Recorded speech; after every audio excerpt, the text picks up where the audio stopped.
Hi అండి, అందరికీ నమస్తే. ఎలా ఉన్నారండి? ఏం చేస్తున్నారు? బాగున్నారా? మేము బాగానే ఉంటాం. మీ అందరూ కూడా బాగుండాలని మనస్ఫూర్తిగా కోరుకుంటున్నానండి. ఇంకా చాలా చాలా బాగుండాలని మనస్ఫూర్తిగా కోరుకుంటూ welcome back to my channel Vijayalakshmi Malluri. దీనికి ముందు ఒక వీడియో పెట్టా కదండి, దానికి సంబంధించిన వీడియో ఇదనమాట. దాంట్లో ఏంటంటే కుకింగ్ ఏం చేసుకున్నాను అనేది అన్నీ, అంటే వాకిలు ఎలా శుభ్రం చేసుకున్నాను, అలాగే కుకింగ్ ఏం చేసుకున్నాను అనేది ఆ వీడియోలో పెట్టా కదా. ఈ వీడియోలో ఓన్లీ పూజ వరకు. అలాగే నేను గుడికి వెళ్ళానండి.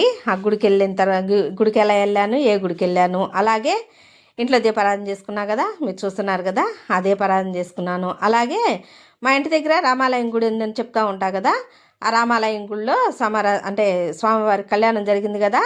16 రోజుల పండుగ రోజు భోజనాలు పెడతారనమాట. ఎప్పుడూను ఏటా జరిగిద్ది అనమాట. అది మా స్వామివారి భోజనం ఎలా జరిగిందనేది కొంచెంగా చూపిస్తున్నాను వీడియోలో.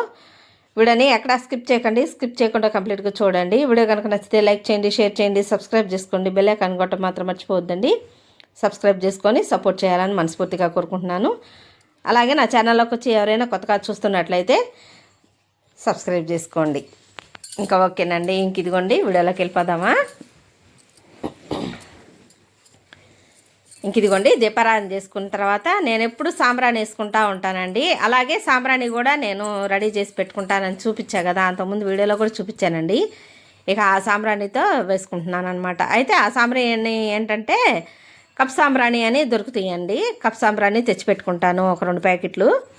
ఇక వాటిలో నేను తయారు చేసుకున్న సాంబ్రాణి వాటిలో కొంచెం వచ్చింది కదా, ఇంకా అది సరిపోదన్నమాట ఇల్లంతా వేసుకోవడానికి. అందుకని నేను రెడీ చేసి పెట్టుకుంటాను. ఆ సాంబ్రాణి ఏంటంటే గుగ్గిలు, సాంబ్రాణి, అలాగే యాలక్కాయలు, లవంగాయలు, పచ్చకర్పూరం, ఈ 5 వేసుకొని మిక్సీ పట్టుకొని పెట్టుకున్నాను అనమాట ఒక డబ్బాలో. ఎప్పుడైనా చూపిస్తానండి అది. ఇక ఆ సాంబ్రాణి ఇల్లంతా ధూపం పట్టించేస్తానండి. మనకి ఏ నెగిటివ్ ఎనర్జీ ఏది ఉన్నా కూడా వెళ్ళిపోయిద్దండి. అలాగే అమ్మవారు సిస్టమ్ వేసుకొని కూర్చుంటుందంట. అందుకని నేను ఎప్పుడూ అలాగే వేసుకుంటానండి. సాంబ్రాణి అలాగే తయారు చేసుకుంటాను, అదే వేసుకుంటా ఉంటాను. ఇంక ఇదిగోండి పూజ అంతా అయిపోయిన తర్వాత టోటల్గా నా పూజా మందిరం ఇలా ఉందండి. ప్రసాదం ఇంకా పటిక బెల్లం ముక్కలు ఉన్నాయి కదా, ఇంకా అది పెట్టాను. ఇదిగోండి ఈ దండ అమ్మవారికి అసలు ఎంత నిండుగా ఉందోనండి. అమ్మవారు చూడండి ఎంత చక్కగా నవ్వుతుందో. నాకు వేసావు కదా దండ అన్నట్టుగా నవ్వుతున్నట్లు అనిపించిందండి నాకైతే. మీకు అలాగే ఉందా? మళ్ళీ మళ్ళీ చూపిస్తున్నాను చూడండి. అమ్మవారు అసలు ఇదిగోండి నేను వేసుకొని చూశానండి. నాకైతే అంతగా నప్పలేదు. ఇంకా అమ్మకే బాగుందని చెప్పి ఇక వేసుకొని కూడా తీసి ఇంక అమ్మవారి మెళ్ళనే వేసేసాను. ఇంక వేసుకోలేదు నేను దండ. ఇక అలాగే ఉంచేసానండి. అసలు ఎంత బుట్ట బొమ్మలా కూర్చున్నట్టుతో చిట్టి తల్లి నా అమ్మవారు. ఇంకా అమ్మవారిని కూడా చూయించే కదా. ఇంక ఇదిగోండి ఇక బయటకు వచ్చి ఇంక తులసిమ్మ దగ్గర కూడా చిన్న దీపం పెట్టుకుంటున్నానండి. మనం ఎప్పుడైనా సరే ఇంట్లో దీపం వెలిగించుకొని స్వామికి, అమ్మవార్లకి మనస్ఫూర్తిగా ఒక దండం పెట్టుకుంటే ఆ తృప్తే వేరండి. మనం ఎన్ని సమస్యలు ఉన్నా కానీ అది మాత్రం విడవకుండా ఉంటే స్వామివారు మనల్ని వదలరని నా నమ్మకం అనమాట. అలాగే ఎవరో కామెంట్ పెట్టారండి. ఏంటంటే మంచి కామెంట్ పెట్టారు. అంటే వాళ్ళకున్న డౌట్ పెట్టారనమాట. వాళ్ళ డౌట్కి నేను ఈ వీడియోలో చెప్తున్నాను. అమ్మవారికి ఒడిబియ్యం ఎలా పోయాలండి కొంచెం చెప్పండి అని చెప్పారండి. అమ్మవారికి ఒడిబియ్యం ఎలా పోయాలనేది నాకు తెలిసినంత వరకు నేను చెప్తున్నానండి. అది అవునో కాదో కూడా నాకు తెలియదు. నాకు తెలిసినంత వరకు చెప్తున్నాను. అనేది భావించద్దు, తప్పుగా అనుకోవద్దు.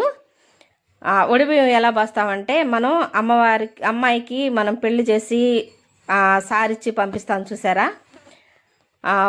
పూలు, గాజులు, పసుపు, కుంకుమ, చీర, జాకెటు, అలాగే కొంచెం అంత సలివిడి, అలాగే కొంచెం అంత ఒడిబియ్యము, అలాగే స్వీటు, హాటు అన్నీ ఎలా అయితే మన ఆడపిల్లకి ఇచ్చి పంపిస్తామో అమ్మవారికి కూడా అలాగే ఇస్తామండి. నాకు తెలిసినంతవరకు చెప్తున్నాను. స్వీటు, హాట్తో సహా అమ్మవారికి ఒడిబియ్యం అంటే అన్నీ ఇయ్యాలండి. అలా చేయలేము, అంత స్తోమత మనకు లేదు అని అనుకుంటే మనం మామూలుగా పసుపు, కుంకుమ, గాజులు, అలాగే పువ్వులు అలా అన్నీ ఇస్తాం కదా, తాంబూలం అన్నీ ఇవ్వాలండి అమ్మవారికి. అవన్నీ ఇస్తేనే ఒడిబియ్యం అయింది. ఇక అలా ఇవ్వలేము అని అనుకుంటే పసుపు, కుంకుమ, పూలు, గాజులు, అలాగే చీర, జాకెటు, తాంబూలం ఖచ్చితంగా ఉండాలండి. అలాగే ఒక 11 రూపాయలు కానీ ఏదో ఒకటి ఎంతో కొంత మన స్తోమత కొద్దీ దక్షిణ ఇవ్వాలి అమ్మవారి పసుపు కుంకుమలో. అప్పుడు ఉట్టి పసుపు కుంకుమ అయింది. బియ్యం అయితే మాత్రం సలివిడితో సహా చేస్తారండి. మళ్ళీ చెప్తున్నాను, పసుపు కుంకుమ పూలు గాజులు సలివిడి అరటిపళ్ళు అలాగే తాంబూలం అలాగే స్వీటు హాటు అలాగే బియ్యం కూడా బియ్యం అని అంటాం కదా, ఆ బియ్యం కూడా పోస్తేనే బియ్యం అంటారండి. ఈ రెండిట్లో మీకు క్లారిటీగా చెప్పాననే అనుకుంటున్నాను. ఏమైనా పొరపాటుగా చెప్పున్నట్లయితే తప్పుగా అనుకోవద్దు, అన్నదా భావించద్దు. నాకు తెలిసింది నేను చెప్పాననే అనుకుంటున్నానండి. తప్పుగా ఏమన్నా చెప్పినట్లయితే మన్నించండి. అలా కాదని ఇలా చెప్పండి, ఓకేనా? నాకు తెలిసినంతవరకు చెప్తున్నాను అనమాట. మంచి కామెంట్ పెట్టారండి. థ్యాంక్ యూ అండి, థ్యాంక్ యూ సో మచ్ మీ కామెంట్కి. ఇలాగే మంచి మంచి కామెంట్స్ చేస్తూ ఉండండి. అలాగే నేను పడే ఒక కష్టానికి మీరిచ్చే ఒక చిన్న లైక్ నాకు ఎంతో కాంప్లిమెంట్గా ఉంటుందండి. అందుకనే లైక్స్ పెట్టండి. అస్సలు పెట్టట్లేదు లైక్స్, ఎందుకంటే వీడియోని ఇంకా కొంతమందికి రికమెండ్ చేసిద్దంట మీరు పెట్టే లైక్స్కి. తప్పకుండా లైక్స్ పెడతాననే అనుకుంటున్నాను. మీకు రావాల్సిన క్లారిటీ వచ్చిందనే అనుకుంటున్నానండి. కామెంట్ పెట్టారు కదా, మీకు రావాల్సిన క్లారిటీ వచ్చిందనే అనుకుంటున్నాను. ఇంక ఇదిగోండి, నేను ఎప్పుడూ శనివారాలు మా గురువారు గారి దగ్గరికి వెళ్ళాను. ఆ యొక్క 5 వారాలు వెంకటేశ్వర స్వామి కాడికి వెళ్ళి రండి అని చెప్పారన్నా కదా, అంతకుముందు ఒక వీడియో పెట్టా కదా, ఇది 3వ వారం అండి. ఇంకా స్వామివారి దగ్గరికి వెళ్ళామన్నమాట. అయితే ఇంకా స్వామివారి దర్శనం చేసుకుందామని చెప్పి ఇంక చేసుకుంటున్నాను. ఇంక ఇదిగోండి, మీరు కూడా స్వామివారి దర్శనం చేసుకోండి. ఆ స్వామివారి దివ్య మంగళ స్వరూపాన్ని దర్శనం చేసుకొని పుణ్యులు అవ్వండి మీరు కూడాను. ఇంక ఇదిగోండి, నాకైతే తిరుపతిలో ఉన్న స్వామిలాగానే అనిపిస్తారండి. నాకైతే తిరుపతి వెళ్ళలేకపోయినా స్వామి నాకు ఈ భాగ్యాన్ని కలిగించాడేమో అని అనిపించిద్దండి నాకైతే. ఎందుకంటే వెళ్ళకూడదు కదా, సంవత్సరం వెళ్ళందాకా వెళ్ళకూడదు కదా, కొండలు అవి ఎక్కకూడదు అని అంటారు కదా. అలా కాదమ్మా, నాకు ఆడికి ఇలా రా అని చెప్పి స్వామివారే నన్ను అక్కడికి రప్పించుకున్నారేమో అనిపించిద్దండి నాకైతే గుడికి వెళ్ళినప్పుడల్లాను.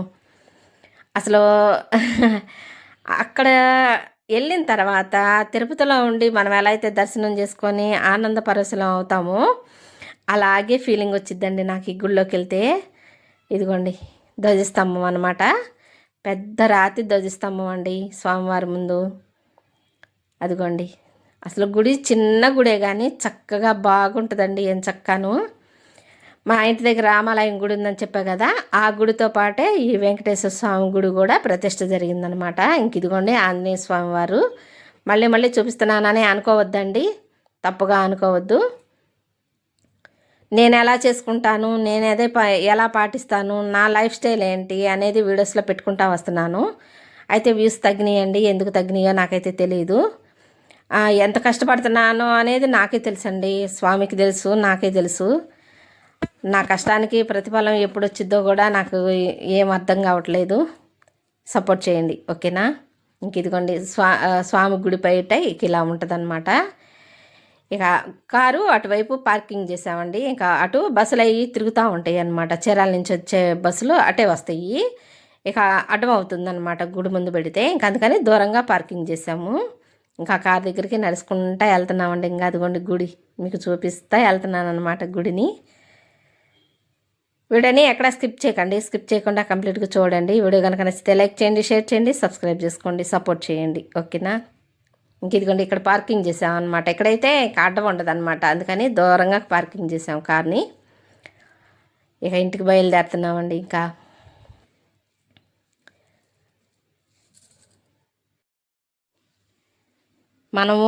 మనం ఏదనుకున్నా అవదండి, స్వామివారు అనుకుంటేనే అయింది కదా.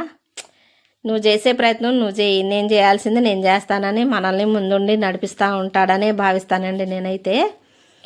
అలాగే నేను 2 సంవత్సరాల నుంచి కష్టపడుతున్నానండి.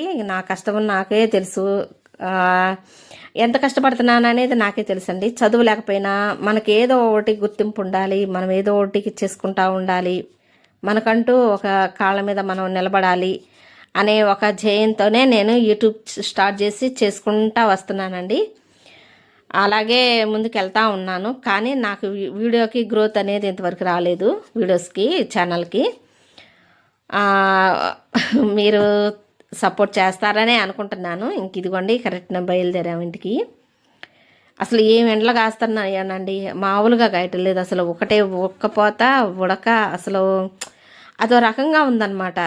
వాయుగుండం అని చెప్పారు కానీ వాన పట్టలేదు, అలాగని ఉడికిపోతా ఉందన్నమాట. ఇంక ఇదిగోండి ఇంటికి వచ్చిన తర్వాత ఇక మా వారు మజ్జిగ చెయ్యి బాగా వేడి చేసినట్లుగా ఉందని చెప్పానంటేను ఇక కరివేపాకు కొత్తిమీర మజ్జిగ చేస్తున్నానండి. కొంచెం అంత అల్లం కరివేపాకు కొత్తిమీర వేసి చేస్తే అసలు ఎంత బాగుంటాయోనండి, టేస్టీగా ఉంటాయి అన్నమాట. ఇంక ఇదిగోండి కొత్తిమీర కరివేపాకు అనమాట. మా బుడ్డ పిల్లలు కూడా ఏం తాగేశారోనండి, అంత బాగుంటాయండి. తాగనోళ్ళు కూడా తాగొచ్చు అనమాట. నేనైతే నిమ్మకాయ పిండలేదండి, నిమ్మకాయ పిండితే పుల్లగా ఉంటాయి కదా, ఇక అందుకని నేను నిమ్మకాయ పిండలేదు. ఓన్లీ కొత్తిమీర కరివేపాకు ఒక చిన్న అల్లం మొక్క వేసాను అనమాట. నిమ్మకాయ పిండితే మరీ పొళ్ళు పులిసినట్టుగా ఉంటాయండి, ఎందుకంటే పెరుగు కూడా కొంచెం లైట్గా పులుపు ఉంటుంది కదా, ఆ పులుపే సరిపోయిద్ది అనమాట. నేను అంతగా పులుపు ఇష్టపడనండి, లైట్గానే తీసుకుంటాను. అలాగే అట్టు పిండి అయినా సరే ఇడ్లీ పిండి అయినా సరే పులుపు నా చేయి అసలు పులవదనమాట. ఫస్ట్ ఆ పులవం దానికి తోడు నాకు పులుపు అంటే అసలు ఇష్టం ఉండదు అనమాట. ఇక అందుకని ఇంకా లైట్ పులుపు ఉంటుంది, అందుకని నిమ్మకాయ పిండలేదనమాట. పెరుగులో ఎటు ఉంటుంది కదా, ఇంక ఇదిగోండి ఇంకా చిన్న అల్లం మొక్క వేసుకొని ఇంకా మిక్సీ పట్టేసుకుంటే ఎంచక్క వడకట్టుకోవాలండి. వడకట్టుకుంటే ఆ నలకలన్నీ వెళ్ళిపోతాయి కదా. ఇంకా మిక్సీ పట్టుకుందామా. వీడియోస్ ఎలా ఉంటున్నాయండి, బాగుంటున్నాయా? తప్పకుండా కామెంట్ చేయండి. అలాగే స్వామివారిని చూపించా కదా, ఆ స్వామివారు ఎలా ఉన్నారో కూడా కామెంట్ చేయండి. మీకు ఈ వీడియోలో ఏ పార్ట్ నచ్చిందో కూడా కామెంట్ చేయండి. బ్యాడ్గా మాత్రం కామెంట్ చేయొద్దు, ఓకేనా? ఇంక ఇదిగోండి మంచి మంచి కామెంట్స్ చేస్తున్నారు, మంచి మంచి సపోర్ట్ ఇస్తున్నారు. అలాగే మీ ఆదరాభిమానం ఇలాగే ఉండాలని మనస్ఫూర్తిగా కోరుకుంటున్నానండి. మీ సపోర్ట్ ఉంటేనే కదా నేను ఏదైనా ముందుకు వెళ్ళగలను, అంతేనా? ఓకేనండి. ఇంక ఇదిగోండి ఇంకా అన్నీ వడకట్టేసుకుంటే ఆ నలకలన్నీ వెళ్ళిపోతాయి కదా. ఎంచక్క పిల్లలు కూడా తాగేసేయచ్చండి, కమ్మగా ఉండి ఎంత బాగుండియో. ఎప్పుడు ఇక ఎండాకాలం అన్నాళ్ళు ఇక ఈ మసాలా మజ్జిగ చేస్తూనే ఉంటానండి అప్పుడప్పుడు. రాగిజావ ఒకటను, రాగిజావ నేను చేస్తున్నాను కానీ వీడియోస్లో నేను చూపించట్లేదండి. రాగిజావ కాస్తూ ఉంటాను, అలాగే ఈ మసాలా మజ్జిగ చేస్తూ ఉంటాను, జ్యూస్లు వేస్తూ ఉంటాను. రెగ్యులర్గా వీడియోస్ పెట్టట్లేదు కదండి, అందువలన నేనేమీ చూపించట్లేదు అనమాట. అప్పుడప్పుడు చూపిస్తున్నాయి ఇలాంటివన్నీ. అసలు సూపర్ అంటే సూపర్గా ఉన్నాయండి. కొంచెం అంత అల్లం వేసాం కదా.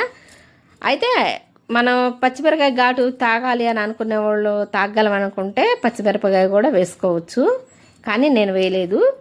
అల్లంలో ఉన్న ఘాటే సరిపోయిందనమాట, లైట్ ఘాట్ అండి.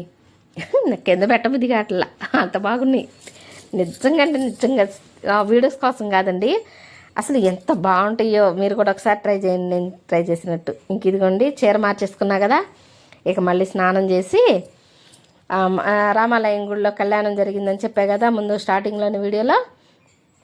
16 రోజుల పండుగ అనమాట. ఇంక అందుకని ఇంకా అయితే 3వ రోజు 5వ రోజు లేదంటే 16 రోజుల పండుగ రోజు పెడతారనమాట.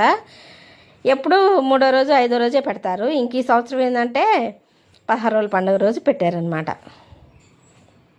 ఇంకా ఇక మా ఇంటికాడ రామాలయం గుడిలో ఎప్పుడు ఏటా జరుగుతాయండి ఈ భోజనాలు. మేము చక్కగా చేసుకుంటాము.